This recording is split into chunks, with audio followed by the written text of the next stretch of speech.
Ladies and gentlemen, I have got problems. I'm paralyzed, I'm blind, I'm bald, I'm from Northern Ireland. I got problems, there's no doubt about that. I suspect some of you do also. I'm not excited by the problems, I'm excited by the possibilities. I'm going to deal with the blindness and the paralysis a little bit, not the baldness and where I'm from, but I'm really going to talk about possibilities. You see, when I was young, I wanted to be involved, I wanted to be in the mix. And whenever I put my Superman costume on as a kid, I didn't have X-ray vision. I had desperately short sight and had to wear big, thick glasses when I could see. I couldn't leave them in the phone box like Clark Kent could. And that short sight led me to have a detached retina. Whenever I was 5, I lost the sight in my right eye when I was 5. And I went on to have more detachments in my good left eye. I was hit with a rogue frisbee when I was 8 and had a temporary period of blindness before the doctors fixed me. And another period of blindness with another detached retina, aged 14. Throughout my childhood, I wanted to be involved, but the doctors advised, in fact, they banned me from being involved in contact sports, ball sports, the ones that were offered in my school, rugby, cricket, hockey. But there were possibilities for me to compete, and I found my outlet in rowing. I think you call it crew in the States. And I was able to compete, get involved in my sport of rowing, and eventually by the time I was 22, I was competing not only for my university but also for my country.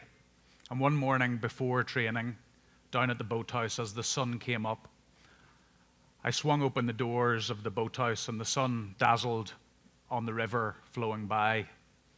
And as I looked at it, the edges of my vision were blurred. The same blurring that I had when I was 8 and when I was 14. My retina was detaching in my good left eye. And just like before, I lost the sight, but this time it wasn't temporary. I lost the sight after an operation, and I was blind from that period on within 2 weeks.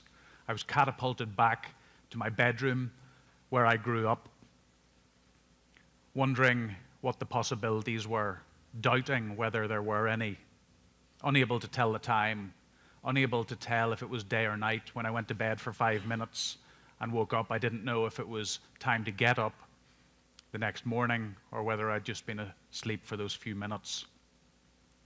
I was heavy under the weight of biases about what I thought blind people couldn't do. And the horrible reality was and is that I am one of those blind people. But I could and can do things with our lives, work, study, play sport. And my drive to compete, to be involved, got me back in the rowing boat. And eventually I won silver and bronze medals in the Commonwealth Games rowing for Northern Ireland, which is not, if you think about it, remarkable. Because the great thing about rowing when you're blind is as soon as someone gets you into the boat, you're actually sitting down and going backwards. So it's not it's not remarkable. In fact, it should probably be compulsory as rehabilitation for blind people. Through sport, I found the possibilities of life again, and I converted from a rower into an adventure athlete racing in deserts, mountains, oceans, and the polar ice caps. And on the 10th anniversary of losing my sight, I entered my biggest race yet, an epic adventure racing to the South Pole. And I had to get through the first hurdle past the race organizer, a guy called Tony Martin, who is a stereotypical British Army guy. He's an ex-British, he'll shout at me for calling him Army. He's actually ex-Royal Marines. They don't like to be called Army. He's got a big handlebar moustache. He talks with a sergeant major staccato voice. He's quite intimidating. And I had to get past him to get an entry into the race. And I phoned him and I said, Tony, I've raced 6 marathons in a week in the Gobi Desert. I've been at the North Pole. I've raced in the Himalayas. I've done an Ironman triathlon. He wasn't interested in my resume, a big list. And subjecting him to what I've just done to you wasn't floating his boat, and he chipped in, yeah, clearly disinterested. But I was building up to the big point. Tony, I'm blind, and I appreciate if you've got to check with your health and safety people to accept my entry. He had no interest in that, and he told me, look, mate, there is no health and safety in Antarctica, and if you fall down a crevasse, I'm not going to come down and get you. Inspiring confidence that I should go and do the race. But I accepted the terms. I entered the race, and I, with my 2 teammates, raced over 43 days, 1,000 kilometers, 16 hours a day, dragging sledges, man-hauling those sledges on skis, racing against Norwegian Special Forces, ex-British Royal Marines, an double Olympic gold medalist, and other accomplished adventurers. I was inspired by the polar adventurers of old, and 100 years later, I became the first blind person to race to the South Pole. And I can tell you, as I tell you this story, I'm remembering back to those good old days when I was just blind and I felt nearly bulletproof when I got back from the South Pole. I was super confident, so much so that the first thing I did when I got back home was ask my girlfriend to marry me. And remarkably, she said yes. Now, I was so super confident that I, of course, expected her to say yes. South Pole, blind South Pole adventurer, you know. And we were due to get married in the summer of 2010. But like things do in life, things changed again. And I fell from a second-story window 4 weeks before our wedding. I landed on the concrete below, and the people who found me thought I was dead. The doctors predicted I was going to die. And when I realized what was happening, I wondered whether dying would have been a better outcome. I'd fractured my skull, I'd bleeds on my brain, massive internal injuries.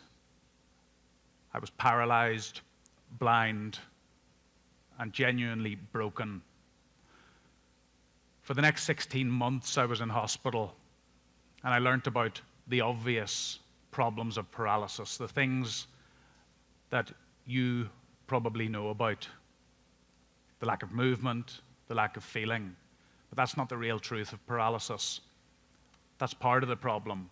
But I also learned that I was going to suffer from lack of bladder control, bowel control, sexual function. I would have spasms, neuropathic pain, infections. My life expectancy would be reduced.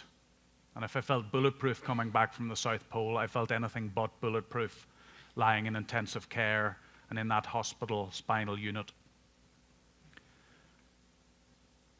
But of course, it is remarkable that the formal medical structure has turned spinal injuries into a predictable problem. That is, they keep us alive, they get us into wheelchairs, and we can go and live life relatively independent in a wheelchair. But I don't want to live life in a wheelchair. I want to get out of it. And that is not a predictable problem. That has no hierarchy to give us the predictable answer. It needs flat, collaborative approaches, the same approaches that took those polar explorers to the South Pole 100 years ago, the same approaches that inspired Christopher Reeve to dream of a world of empty wheelchairs. I was inspired by the polar explorers and by Superman to go on my own voyage of discovery, to start exploring the possibilities of a cure. And now I roll to the gym every day and I explore the possibilities. I strap in to my exobionics robotic legs and I stand and I walk thousands of steps of uncharted territory. I've taken over 300,000 steps in the last 2 years. 300,000 steps, and every single step along the way, the data goes back in real time to the workshop where these things were invented, back to San Francisco. The sensors in the feet, the motors at the knees and hips, the computer on my back, send it back to the workshop so I can improve it. And as I break the device, they redesign it and retrofit all the devices around the world.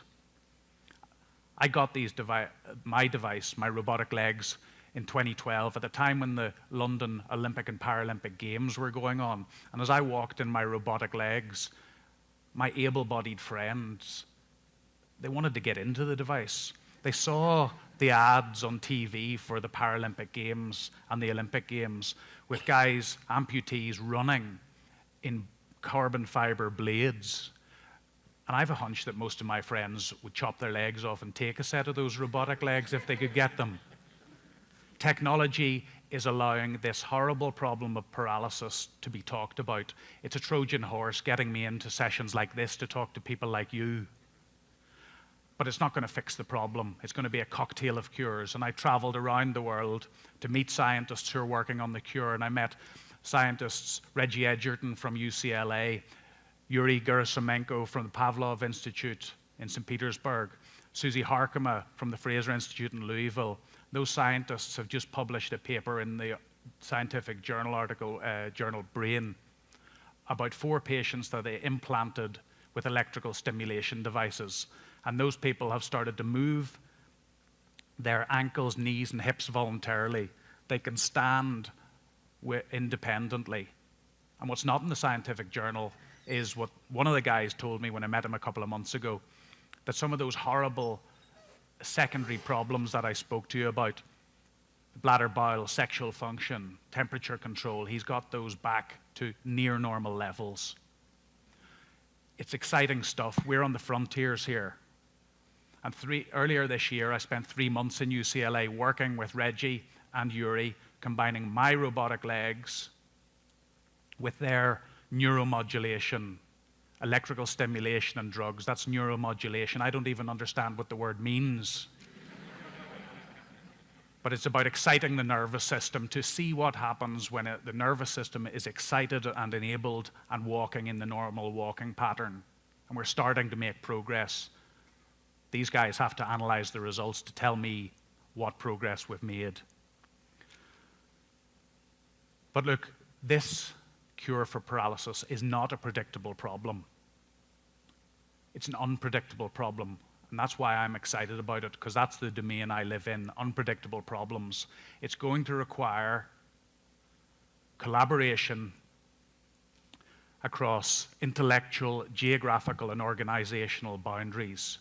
It's going to require explorers, inventors, creatives, designers, technologists, scientists, financiers, and adventurers of all types. But today, I'm extending an open invitation for you to join the party, because this is an exciting expedition. It's going to be beset with problems. We know that. But it is filled with possibilities. Thank you.